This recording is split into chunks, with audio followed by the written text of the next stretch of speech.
యోహాను సువార్త 8వ అధ్యాయము. యేసు ఒలీవల కొండకు వెళ్ళెను. తెల్లవారగానే యేసు తిరిగి దేవాలయంలోనికి రాగా ప్రజలందరూ ఆయన యొద్దకు వచ్చిరి గనుక ఆయన కూర్చుండి వారికి బోధించుచుండెను.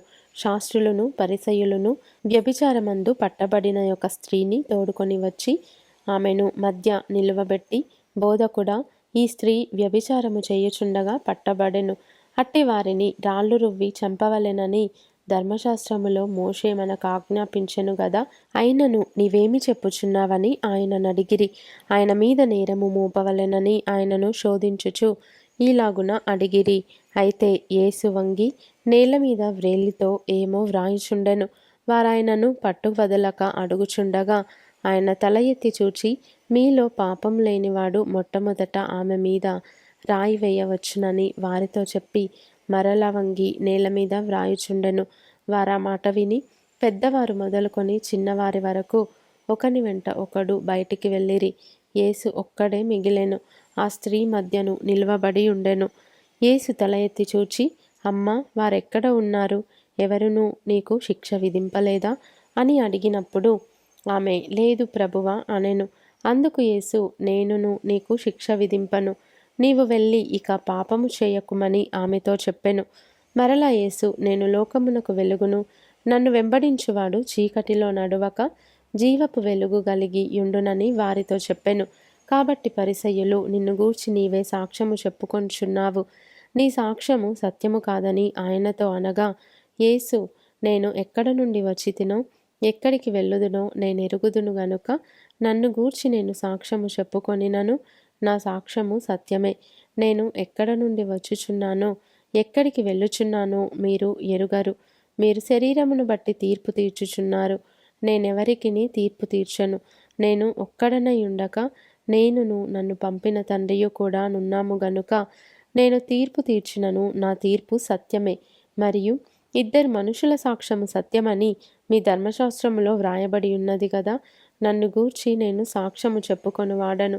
నన్ను పంపిన తండ్రియు నన్ను గూర్చి సాక్ష్యమిచ్చుచున్నాడని చెప్పెను. వారు, నీ తండ్రి ఎక్కడ ఉన్నాడని ఆయనను అడుగగా యేసు, మీరు నన్నైనను నా తండ్రినైనను ఎరుగరు. నన్ను ఎరిగియుంటిరా, నా తండ్రిని కూడా ఎరిగియుందరని వారితో చెప్పెను. ఆయన దేవాలయంలో బోధించుచుండగా కానుక పెట్టెయున్న చోట ఈ మాటలు చెప్పెను. ఆయన గడియ ఇంకనూ రాలేదు గనుక ఎవడునూ ఆయనను పట్టుకొనలేదు. మరి ఒకప్పుడు ఆయన, నేను వెళ్ళిపోవుచున్నాను, మీరు నన్ను వెదకుదురు గాని మీ పాపములోనే ఉండి చనిపోవుదురు. నేను వెళ్ళు చోటికి మీరు రాలేరని వారితో చెప్పెను. అందుకు యూదులు, నేను వెళ్ళు చోటికి మీరు రాలేరని ఈయన చెప్పుచున్నాడే, తన్ను తానే చంపుకొనునా అని చెప్పుకొనుచుండిరి. అప్పుడు ఆయన, మీరు క్రిందివారు, నేను పైనుండి వాడను. మీరు ఈ లోక సంబంధులు, నేను ఈ లోక సంబంధుడను కాను. కాగా మీ పాపములలోనే ఉండి మీరు చనిపోవుదురని మీతో చెప్పి తిని, నేను ఆయననని మీరు విశ్వసించని ఎడల మీరు మీ పాపంలోనే ఉండి చనిపోవుదురని వారితో చెప్పెను. కాబట్టి వారు, నీవెవరవని ఆయనను అడుగగా యేసు వారితో, మొదట నుండి నేను మీతో ఎవడనని చెప్పుచుంటినో వాడినే. మిమ్మును గూర్చి చెప్పుటకును తీర్పు తీర్చుటకును చాలా సంగతులు నాకు కలవు గాని నన్ను పంపినవాడు సత్యవంతుడు. నేను ఆయన యొద్ద వినిన సంగతులే లోకమునకు బోధించుచున్నానని చెప్పెను. తండ్రిని గూర్చి తమతో ఆయన చెప్పెనని వారు గ్రహింపకపోయిరి. కావున యేసు, మీరు మనుష్య కుమారుని పైకెత్తినప్పుడు నేనే ఆయనననియు నా అంతట నేనే ఏమీయూ చేయక తండ్రి నాకు నేర్పినట్టు ఈ సంగతులు మాట్లాడుచున్నాననియు మీరు గ్రహించెదరు. నన్ను పంపినవాడు నాకు తోడయున్నాడు. ఆయనకిష్టమైన కార్యము నేనెల్లప్పుడూ చేయుదును గనుక ఆయన నన్ను ఒంటరిగా విడిచిపెట్టలేదని చెప్పెను. ఆయన ఈ సంగతులు మాట్లాడుచుండగా అనేకులైన యందు విశ్వాసముంచిరి. కాబట్టి యేసు తనను నమ్మిన యూదులతో, మీరు నా వాక్యమందు నిలిచిన వారైతే నిజముగా నాకు శిష్యులై ఉండి సత్యమును గ్రహించెదరు. అప్పుడు సత్యము మిమ్మును స్వతంత్రులనుగా చేయునని చెప్పగా వారు, మేము అబ్రహాము సంతానము, మేము ఎన్నడూనూ ఎవనికిని దాసులమై ఉండలేదే, మీరు స్వతంత్రులుగా చేయబడుదురని ఏల చెప్పుచున్నావని ఆయనతో అనిరి. అందుకు యేసు, పాపము చేయు ప్రతివాడును పాపమునకు దాసుడని మీతో నిశ్చయముగా చెప్పుచున్నాను. దాసుడెల్లప్పుడూ ఇంటిలో నివాసము చేయడు, కుమారుడెల్లప్పుడూ నివాసము చేయును. కుమారుడు మిమ్మును స్వతంత్రులనుగా చేసిన ఎడల మీరు నిజముగా స్వతంత్రులై ఉందురు. మీరు అబ్రహాము సంతానమని నాకు తెలియను. అయినను మీలో నా వాక్యమునకు చోటు లేదు గనుక నన్ను చంపవెదకుచున్నారు. నేను నా తండ్రి యొద్ద చూచిన సంగతులే బోధించుచున్నాను. ఆ ప్రకారమే మీరు మీ తండ్రి యొద్ద వినిన వాటినే జరిగించుచున్నారని వారితో చెప్పెను. అందుకు వారు ఆయనతో, మా తండ్రి అబ్రహామనిరి. యేసు, మీరు అబ్రహాము పిల్లలైతే అబ్రహాము చేసిన క్రియలు చేతురు. దేవుని వలన వినిన సత్యము మీతో చెప్పిన వాడనైన నన్ను మీరిప్పుడు చంపవెదకుచున్నారే. అబ్రహాము అట్లు చేయలేదు, మీరు మీ తండ్రి క్రియలే చేయుచున్నారని వారితో చెప్పెను. అందుకు వారు, మేము వ్యభిచారము వలన పుట్టిన వారము కాము, దేవుడొక్కడే మాకు తండ్రి అని చెప్పగా, యేసు వారితో ఇట్లనెను, దేవుడు మీ తండ్రి అయిన ఎడల మీరు నన్ను ప్రేమింతురు. నేను దేవుని యొద్ద నుండి బయలుదేరి వచ్చి ఉన్నాను, నా అంతట నేనే వచ్చి ఉండలేదు, ఆయన నన్ను పంపెను. మీరేళ్ళ నా మాటలు గ్రహింపకున్నారు? మీరు నా బోధ విననేరకుండుట వలననే గదా మీరు మీ తండ్రియగు అపవాది సంబంధులు. మీ తండ్రి దురాశలు నెరవేర్చగోరుచున్నారు.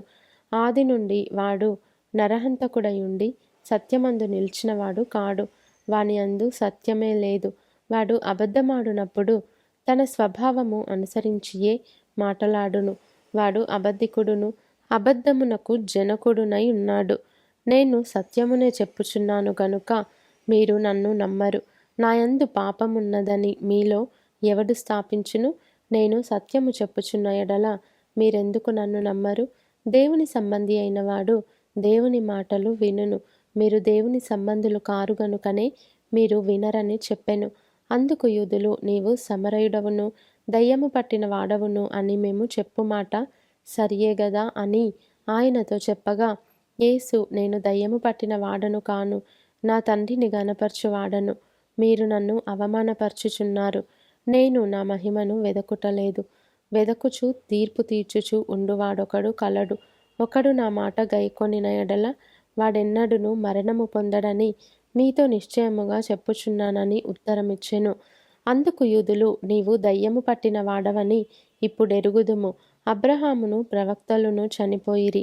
అయినను ఒకడు నా మాట గైకొనిన ఎడల వాడు ఎన్నడును మరణము రుచి చూడడని నీవు చెప్పుచున్నావు. మన తండ్రి అయిన అబ్రహాము చనిపోయెను గదా, నీవతని కంటే గొప్పవాడవా? ప్రవక్తలును చనిపోయిరి, నిన్ను నీవెవడవని చెప్పుకొనుచున్నావని ఆయననడిగిరి. అందుకు యేసు, నన్ను నేనే మహిమపరచుకొనిన ఎడల నా మహిమ వట్టిది. మా దేవుడని మీరెవర్ని గూర్చి చెప్పుదురో ఆ నా తండ్రియే నన్ను మహిమపరచుచున్నాడు. మీరు ఆయనను ఎరుగరు, నేనాయనను ఎరుగుదును. ఆయనను ఎరుగనని నేను చెప్పిన ఎడల మీ వలె నేనును అబద్ధికుడనై ఉందును గాని నేనాయనను ఎరుగుదును. ఆయన మాట గైకొనుచున్నాను. మీ తండ్రి అయిన అబ్రహాము నా దినము చూతునని మిగుల ఆనందించెను, అది చూచి సంతోషించెను అనెను.